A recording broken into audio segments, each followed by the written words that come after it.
Anyway, we have rapiers here. We have European spadroons. We have light cavalry sabers from Central Europe. Some of them with the terrible Turk engraved in the blade. Here we have a tremendous copper plate engraving. It's a proof of the heroes of the glorious 1st of June. Naval battle that took place so far out into the ocean that they had nothing to name it after except for the date. So it's the glorious 1st of June. You can't say you've seen something unique like this at a shop.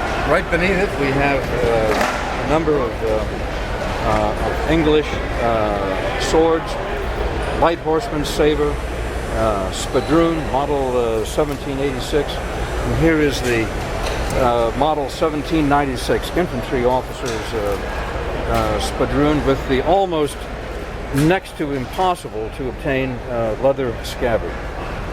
That's in good shape too. That's original, isn't it? Yeah, absolutely. Let me get a little bit on that blade and the hilt. That is a fancy piece. Sure. There's the there you can see the Yorgos Rex, King George. That's the King George III's cipher. And what does it say on the guard there? Well, this is an interesting piece. It says presented to Lodge 84 by, yes, I've looked this fellow up, Dahlgren's, oh good God, Travers, Dahlgren's Travers, past master 1873. For all I know, it might have been his grandfather's sword. Travers was a British soldier who served, in Africa and in the 1840s and 1850s. And that's a beauty. Thank you. I have no idea. I've Googled Lodge 84 and I found a bunch of them. So I have no idea. What's it cost, Richard? About $50?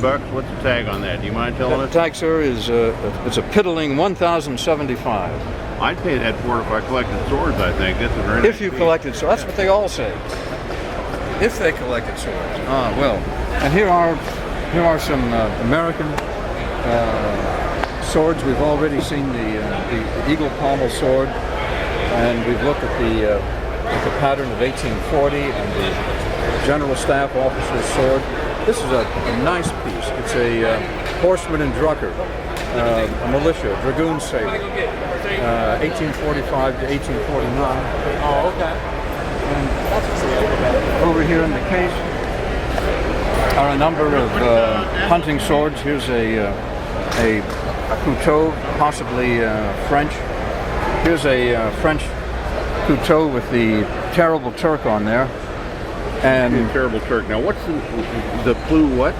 What's that word you used? Terrible Turk. Well, before that, did you say Pluto? Oh, a couteau. Well, actually, yes, I'd say it's a couteau. It's a. How do you spell that? I'm sorry. I was afraid you'd ask me. C-O-U-T-O-E, I believe. Okay. Couteau. And what's it mean? Actually, in French, it means knife. Okay. But in this case, it means a hunting sword which is used by officers for military, in the field. George Washington carried a couteau in the American Revolution. Very good. This one has the Turk. And over here we have a number of sabers from, the pre-Civil War, Civil War, and post-war, including the model 1913 Patton saber, dated 1914. Patton, I think he was a major before the First World War, sent abroad, sent everywhere to come up with the perfect design for what was to be the new cavalry saber. And this is what he came up with. It was not only the new cavalry saber, but it was the last one that we ever made. The Patton saber. That's it, like that. Richard, thank you very much. It's been great. Thank you, John. All right. Anyway, Ireland, this little film is being made by an organization called the Company of Military Historians. And it is probably the premier organization for historical arms and armor and uniforms, maybe in the world, you know, for all I know. Certainly in the United States, they have a publication which comes out, you know, summer, winter, fall, and spring. Okay, and this is this excellent magazine. You can see these are uniforms from the Mexican War period. It's just full of wonderful articles. I read it carefully. The authors are really experts in their field.